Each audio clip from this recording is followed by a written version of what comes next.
आपको व्रत में खाई जाने वाली बहुत ही ज़्यादा टेस्टी राजगिरा की पूड़ी बनाना बताती हूँ कैसे बनाई जाती है। ये खाने में तो टेस्टी लगती है, बहुत जल्दी भी बनके तैयार हो जाती है और इस पूड़ी के साथ खाए जाने वाला हम रायता भी बनाएंगे, उससे ये और भी ज़्यादा टेस्टी लगेगी।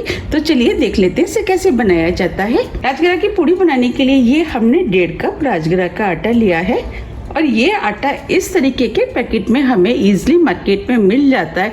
अगर आपको नहीं मिलता है तो आप इसे ऑनलाइन में मंगा सकते हैं। ये हमने एक मीडियम साइज का बॉयल आलू लिया है, इसे हम कद्दूकस कर लेते हैं। आलू डालने से पूड़ी बहुत ही ज्यादा सॉफ्ट और टेस्टी बनके तैयार होती है। ये हमने आलू को कद्दूकस कर लिया है।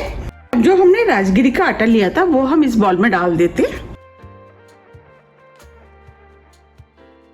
इस पूड़ी को हम चटपटी बनाएंगे, उसके लिए ये हमने 1 हरी मिर्च ली है, वो डाल देते हैं। मिर्च आप अपने टेस्ट के अनुसार थोड़ी सी कम या ज्यादा भी कर सकते हैं। आधी टीस्पून काली मिर्च जिसे हमने पीस लिया है।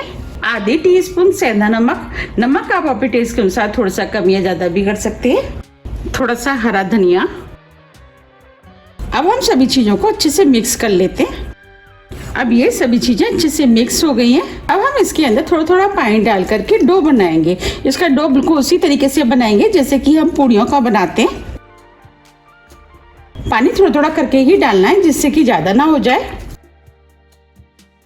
ये हमने डो बना लिया है, बस हमें इसी टाइप का डो चाहिए। अब हम इस डो को थोड़ा सा और चिकना कर लेते हैं। इसके लिए हम इसके ऊपर थोड़ा सा ऑयल डाल देते हैं और इस तरीके से इसे चिकना कर लेते हैं। अब ये डो चिकना हो गया है। अब इस डो को ढक करके 10 मिनट के लिए साइड में रख देते हैं और पूड़ियों के साथ खाए जाने वाला हम रायता बना लेते हैं। ये हमने 1 कप दही लिया है, इसे अच्छे से फेंट लिया है। हम खीरे का रायता बनाएंगे, इसके लिए एक हमने खीरा लिया जिसे हमने कद्दूकस कर लिया है। अब इस खीरे को हम दही में डाल देते हैं।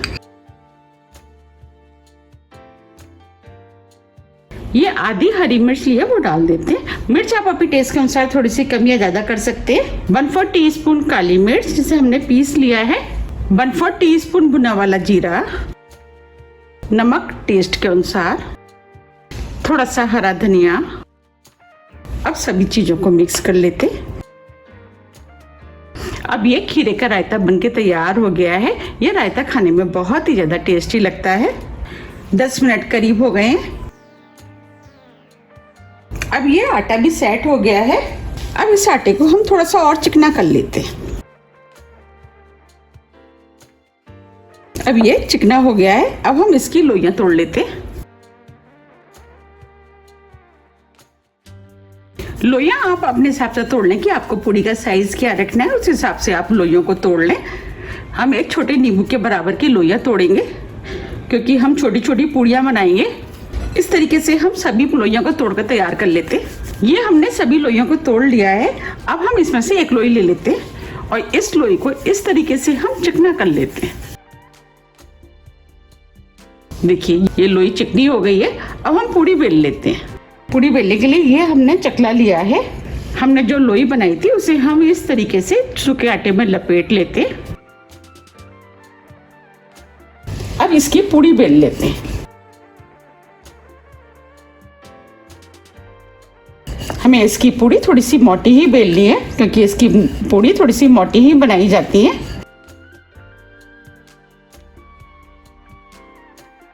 ये हमने पूड़ी को बेल लिया है। अब मैं आपको पास से भी दिखा देती हूँ। देखिए हमें इतनी मोटी बेली हुई पूड़ी चाहिए और इस तरीके से हम 3-4 पूड़ियाँ बना के तैयार कर लेंगे। देखिए ये हमने पूड़ियों को बेल लिया है। चलिए अब हम पूड़ियों को सेक लेते हैं। आप चाहते हैं कि पूड़ियाँ बनाते जाएं और सेकते जाएं। आपको जो भी तरीका पसंद आता है उस तरीके से आप पूड़ियों को सेक सकते हैं। इधर हमने पूड़ियों को सेकने के लिए कढ़ाई में ऑयल गर्म करने के लिए रख दिया था। हमें पूड़ियों को सेकने के लिए तेज गर्म ऑयल चाहिए। अब हम इसके अंदर थोड़ा सा डो डाल करके देख लेते हैं। देखिए डो तुरंत ऊपर आ गया है, इसका मतलब ऑयल गर्म हो गया है। अब जो हमने पूड़ियाँ बनाई थी वो हम इस ऑयल में डाल देते और इनको हल्के हाथों से दबाते हुए फुला लेते।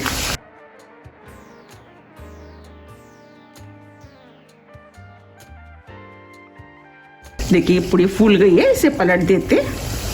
फ्लेम को हमने मीडियम कर दिया है। हमें इन पूड़ियों को मीडियम फ्लेम पे ही सेकना है। और हम इसमें दूसरी डाल देते हैं और इसे भी हम बिल्कुल उसी तरीके से फुला लेंगे जैसे हमने पहले फुलाई थी। आप देख पा रहे हैं ये पूड़ी भी फूल गई है, इसे भी हम पलट देते हैं। और ये पूड़ी पीछे से सिक गई है, इसे हम उतार लेते हैं। पूड़ियों को आप अपने टेस्ट के अनुसार थोड़ा सा कम या ज़्यादा भी सेक सकते हैं। आप देख पा रहे हैं कितनी बढ़िया पूड़ी फूली फूली बनके तैयार हुई है। इसे हम प्लेट में निकाल लेते हैं। इस पूड़ी को हम थोड़ा सा और सेक लेते हैं और दूसरी पूड़ी इसके अंदर डाल देते हैं। अब इसे पलट देते हैं। अब ये पूड़ी भी सिक गई है, इसे भी निकाल लेते हैं।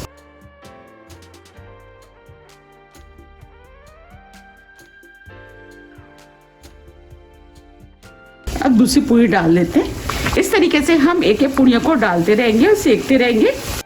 आप देख पा रहे हैं सभी पूड़ियाँ फूल रही हैं। ये पूड़ियाँ खाने में बहुत ही ज़्यादा टेस्टी लगती है। आप भी इनको एक बार ज़रूर ट्राई कीजिएगा, आपको भी ये बहुत ज़्यादा पसंद आएंगी।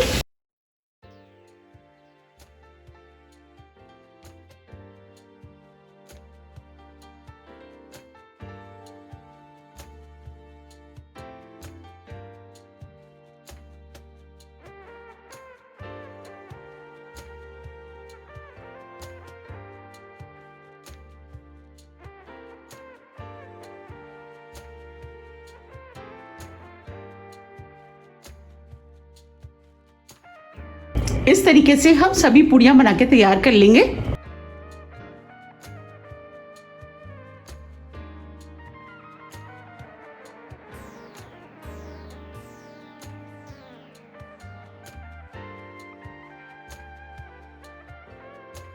आप देख पा रहे कितनी बढ़िया राजगिरा की पूड़ियाँ बनके तैयार हुई हैं।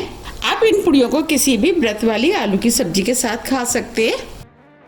मैंने इसकी रेसिपी अपने चैनल पर डाली हुई है, आप मेरे चैनल पर जाकर के देख सकते हैं। जो हमने खीरे का रायता बनाया था उसके साथ अगर ये पूड़ियों को खाएंगे तो ये खाने में और भी ज़्यादा टेस्टी लगती हैं। अब मैं आपको पास से भी दिखा देती हूँ। देखिए कितनी बढ़िया पूड़ियाँ बनी है ना, कितनी बढ़िया। ये ऊपर से क्रिस्पी होती है और अंदर से सॉफ्ट। देखिए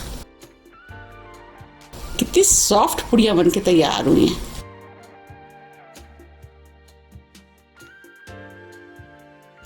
अब मैं आपको तोड़ के भी दिखा देती हूँ। आप इन पूड़ियों को बिना सब्जी और दही से भी खा सकते हैं।